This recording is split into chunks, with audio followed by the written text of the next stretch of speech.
নমস্কার বন্ধুরা, আপনারা সবাই কেমন আছেন? আলাপ নন্দিনীর একটি নতুন ভিডিওতে আপনাদের সকলকে স্বাগত। আজকে সোমবার, বাবু স্কুল চলে গেছে। সোমবার শুরু হলো, সপ্তাহের প্রথম দিন, আর মানে টেনশন শুরু হয়ে গেল যে রোজ কি টিফিন দেবো, কি করে দেবো। আপনাদের দাদা স্কুলে, তারপর বাবু স্কুলে কি টিফিন করে দেবো, এই চলবে প্রত্যেকদিন চিন্তা। শুক্রবার রাতটা এলে একটু শান্তি লাগে, জানেন, রোববারটা ছুটি পাই, ভালো লাগে। তা বন্ধুরা, আমি আজকে আপনাদের সাথে সয়াবিনের একটা রেসিপি শেয়ার করব। এই যে এখানে ছোট দানা সয়াবিন নিয়ে নিয়েছি। আর সয়াবিন তো আপনারা সবাই জানেন হাই প্রোটিন একটা ফুড, সব বয়সী মানুষদেরই পরিমিত পরিমাণে এটা খাওয়া খুবই দরকার। সয়াবিন সত্যি আমাদের শরীরের পক্ষে খুব ভালো লাগে। সয়াবিনটা খেতে ভালোও লাগে ভালো মতো রান্না করলে। এই সয়াবিনের আমি আজকে একটা দুর্দান্ত স্বাদের রেসিপি আপনাদের সাথে শেয়ার করব। নিরামিষের দিনে আপনারা এটা করে খেতে পারেন। আজকে পেঁয়াজ রসুন এগুলো কিচ্ছু দেব না, নিরামিষ কিন্তু দুর্দান্ত স্বাদের, অসম্ভব সুন্দর। তা দেখুন, আমি এখানে কড়াইতে জল বসিয়ে দিয়েছি। এবার এর মধ্যে একটু লবণ দিয়ে দেবো। জলটা গরম হয়ে গেছে। লবণ দিয়ে এই সয়াবিনগুলো দিয়ে সেদ্ধ করে নেব। বন্ধুরা, এই যে সয়াবিনটা সেদ্ধ হয়ে গেছে। এবার সয়াবিনটা ওই বাটিটার মধ্যে তুলে নিয়ে ঠান্ডা জল দিয়ে দুবার ধুয়ে নেব। এই যে বন্ধুরা, সয়াবিনগুলো জল পাল্টে ধুয়ে চিপে নিয়েছি। সয়াবিনটা একটা সাইডে রাখি। এবার কড়াইটা ধুয়ে পরিষ্কার করে নিয়েছি। কড়াইটা গরম হয়ে গেছে, এর মধ্যে দিয়ে দেবো অল্প পরিমাণে একটু ঘি। এবার আমি এই বাটির মধ্যে নিয়েছি দেখুন 1 মুঠো গোবিন্দভোগ চাল। এবার চালটাকে আমি এভাবে হাতের সাহায্যে ডলে ডলে নিয়েছি। যা অল্প একটু ময়লা থাকে এই হাতেই উঠে আসবে, এইভাবে। এবার এই চালটা, গোবিন্দভোগ চালটা আমি ঘিয়ের মধ্যে ভেজে তুলে রাখবো।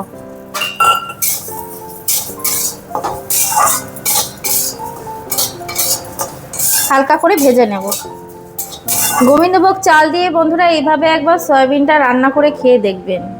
সত্যি বলছি, মানে এর স্বাদ মুখে লেগে থাকার মতো, একদম মুখে লেগে থাকবে এর স্বাদ, এতটা ভালো হয় খেতে। এই যে বন্ধুরা, চালটা ভেজে তুলে রাখলাম বাটির মধ্যে। আর কড়াইতে এখানে আমি সর্ষের তেল দিয়ে দিয়েছি। তেলটা গরম হয়ে গেছে। এবার তেলের মধ্যে আমি আলুটা ভেজে নেব। এই যে আলু কেটে রেখেছি, আলুটা ভেজে নেব।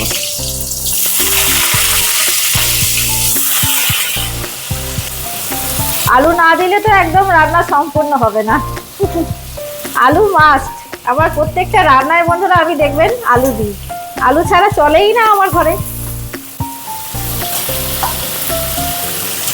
এই অল্প একটু লবণ দিয়ে আলুটা ভালো মতন করে ভেজে নেব। আলুটা ভাজা হয়ে গেছে, ভেজে নিয়েছি আলুটা এবার তুলে রেখে দেবো একটা বাটিতে। এবার এই তেলের মধ্যেই আমি সয়াবিনটা ভেজে নেব। অল্প একটু লবণ দিয়ে নেব। সয়াবিনটাকে একটু ভালো মতন করে ভেজে নেব।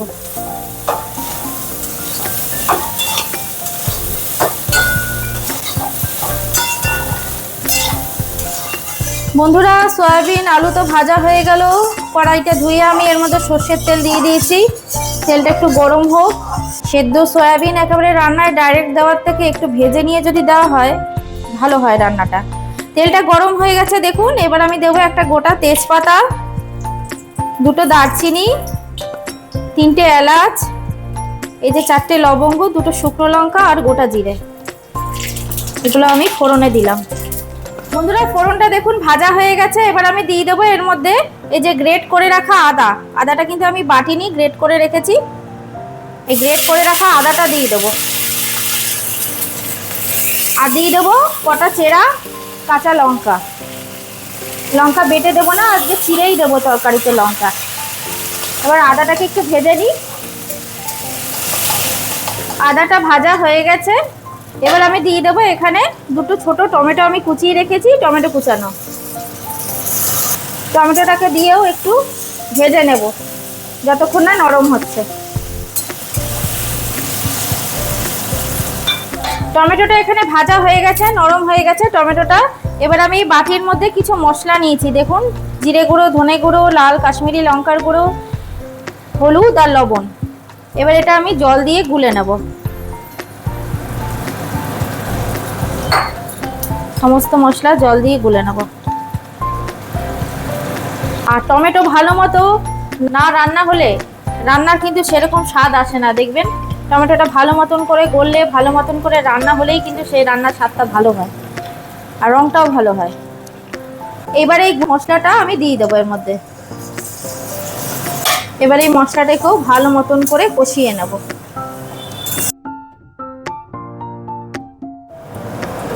দেখুন বন্ধুরা, মশলাটা কষানো হয়ে গেছে, তেল ছেড়ে দিয়েছে কি সুন্দর। এবার আমি এর মধ্যে দিয়ে দেবো ভেজে রাখা গোবিন্দভোগ চাল। সম্পূর্ণ চালটা দিয়ে দিলাম। এবার চালের সাথে মশলাটাকে একটু ভালো মতন করে নাড়াচাড়া করে নেব।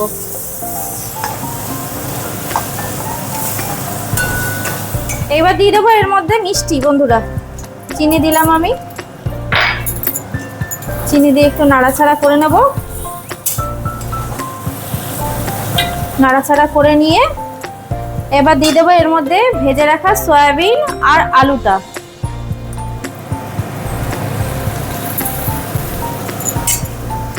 এবার সমস্ত কিছু ভালো মতন করে আরেকবার কষিয়ে নেব। ভালো মতন করে সয়াবিনের গায়ে যাতে মশলাগুলো লেগে যায় সেইভাবে নাড়াচাড়া করে কষিয়ে নেব। আর যে কোনো সবজির স্বাদই কষানোর উপর নির্ভর করে। যত ভালো মতন মশলা কষাবেন, সবজির সাথে দিয়ে মশলাটাকে কষাবেন, তত ভালো স্বাদ হবে। বন্ধুরা, এই যে আমি সসপ্যানে জল গরম করে নিয়েছি। এবার জল দিয়ে দেবো। কষানো হয়ে গেছে, এবার গরম জল দিয়ে দিলাম ঝোলের জন্য। রান্নাটা একদম মাখা মাখা হবে না, এটা একটু ঝোল ঝোল থাকবে, খেতে ভালো লাগবে বেশি। গরম জল দেওয়া হয়ে গেলে এবার চালটা সেদ্ধ হোক, আলুগুলোও একটু সেদ্ধ হবে, ফুটুক ভালো মতন। বন্ধুরা, এই দেখুন রান্নাটা আমার হয়ে এসেছে। এবার এর মধ্যে দিয়ে দেবো আমি ঘি আর একটু গরম মশলা। এই যে চামচে গরম মশলা নিয়েছি, ঘিয়ের সাথে গরম মশলাটাকে গুলে নিই। এত সুন্দর গন্ধ বেরিয়েছে না, ওহ, অপূর্ব একটা গন্ধ বেরিয়েছে। এবার এটা দিয়ে দেবো। ব্যাস, রান্না আমার রেডি।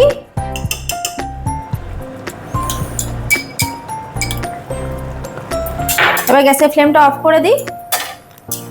তৈরি হয়ে গেল বন্ধুরা আমার সয়াবিন চালের ঘন্ট। কিছুক্ষণ ঢাকা দিয়ে রাখি, তারপর আপনাদের বেড়ে দেখাচ্ছি। বন্ধুরা দেখুন রান্নাটা কি সুন্দর দেখতে হয়েছে, আর মানে জাস্ট একদম লোভনীয় হয়েছে, লোভনীয়। এই একটা পদ দিয়ে কিন্তু ভাত খাওয়া হয়ে যাবে। আমি আপনাদের বেড়ে দেখাচ্ছি। ও, অসম্ভব অসম্ভব লাগে খেতে। ভাত, রুটি, পরোটা, লুচি সবকিছুর সাথে ভালো লাগবে এই রান্নাটা। খুব সুন্দর নিরামিষ রেসিপি।